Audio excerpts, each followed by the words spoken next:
Welcome to your daily dose of Sunday School, episode 86.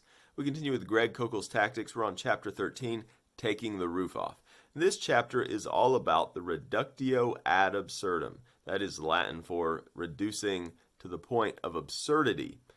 We are taking the unbeliever's claim, and we're not just applying it to where they want to apply it. We're going to apply it to other places in life and see if it shows itself to be absurd.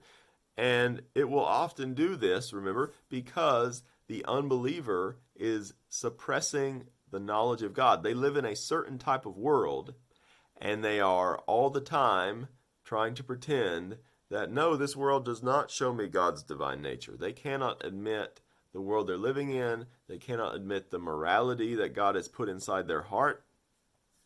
And their dependence on God, they're in a covenant through Adam with God. They can't admit any of that stuff. And so it's like you are in New York City with a map of Chicago. You can't admit how the world really is, trying to convince people, no, I'm in Chicago. And maybe this building looks kind of like the Sears Tower, or it's called the Willis Tower now. And you're saying, look, this is Chicago. But if you take that map from them, start walking around the city, it's only going to take you a short distance before you say, see, this is definitely not where you think you are. So there are three basic steps to the reductio ad absurdum. You're going to examine their argument for what is the basic argument or principle or rule. And this is a good time to use those Columbo questions and make sure that you're understanding them correctly. So you're saying this, and make sure that you're actually applying the rule. And then you're going to mentally give the idea a test drive. Well, would this apply to here or here or here? And then you're going to find a problem and you're going to point it out to them. So I think of an example. I don't remember exactly right, but Indy Wilson talks about, he's talking to somebody at college, and this person believes in evolution, and there's no morality, and kind of might makes right type thinking, and he takes a guy's French fries. He's got a bag of fast food or something, and he's basically just saying, well, come get him, because you can't live in the world the way you say it is. Of course, he gives them back to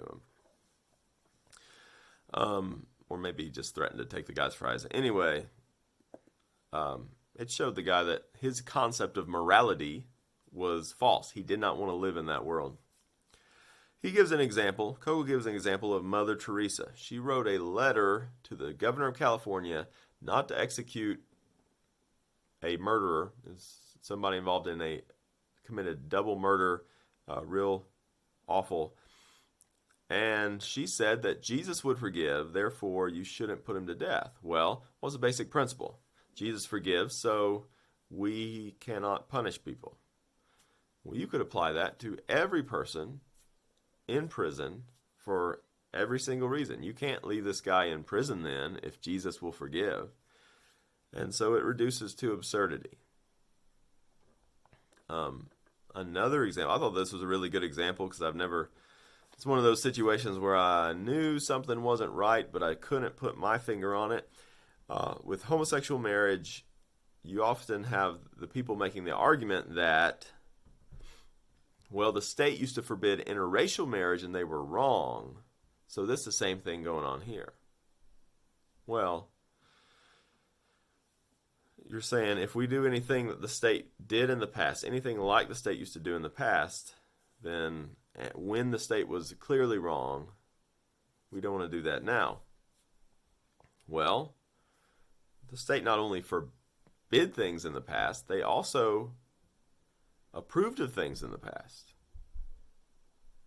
Well, so you're saying that you think the state should approve of homosexual marriage. And they said, oh, of course. Well, don't you know that the state used to approve of slavery?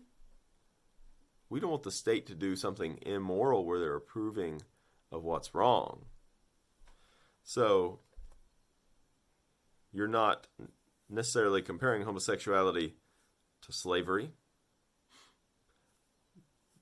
You're comparing, and some people might not get that at first, but you are comparing, you're pointing out the way the state, just saying the state has approved of something or disapproved something in the past doesn't prove your argument. They haven't proved anything. Finally, from Matthew 12, Jesus seems to use the reductio ad absurdum twice. He's been casting out demons, doing these great works, and the Pharisees say it is only by Beelzebul, the prince of demons, that this man casts out demons. So he takes their argument and he applies it in two different ways. He said, okay, so you're saying that Satan's having a war with himself, so he's casting out demons now? Does that make any sense? And maybe, I always imagine that they would say something like, well, it's just pretend, it's just a show, and then they'll go in somewhere else.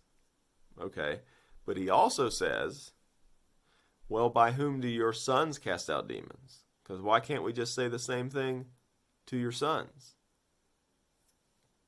So he used the reductio ad absurdum also. So a little bit trickier, but if you pay close attention, practice, see if you can use it on people's arguments, it's very effective.